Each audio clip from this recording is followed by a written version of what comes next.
Initial stages when I came into the art world, it was very happenstance. I was hired to do PR for an art gallery. After a few months, one of the partners wanted out. The partner that was left, we had a good rapport. He's like, "Hey man, let's be partners."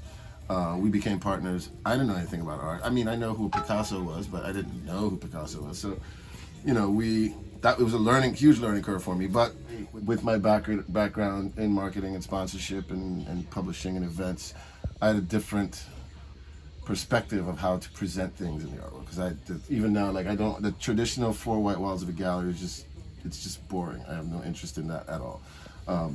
We did all sorts of weird, crazy stuff. We bought an Airstream that we turned into a gift shop and took it around.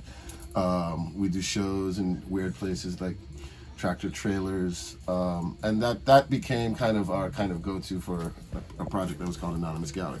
And then over the years, like I said, my background is not in art, so I'm not this intellectual artist. Even when I go to art fairs, if I see something I like, I just take a photo of it. I take a photo of the name, and then I go home and look it up. Even when I do art shows, very rarely, most of my press releases are like 2 words and a definition, because I don't want people to come in with this idea of what that show is. Make your own interpretation. On the other hand, that piece of art that this artist did in a moment when they were really vulnerable and really hurt, and they poured their soul into that, for you to come and then say that that's no good, I have an issue with that. Because there will be one person on this planet that's going to look at that, and it may save them from committing suicide, it may stop them from hurting someone, it might stop them from harming themselves.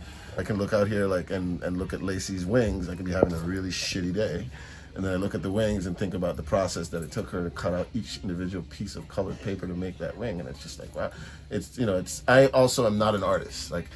I couldn't draw a stick figure if you paid me. If you told me here's $1 million if you draw the perfect stick figure, I'd be poor still. But so the awe and wonder of looking at how sometimes I just go to the studios and watch them work, because my brain does not work that way. So it's like this thing that I'm in awe of. So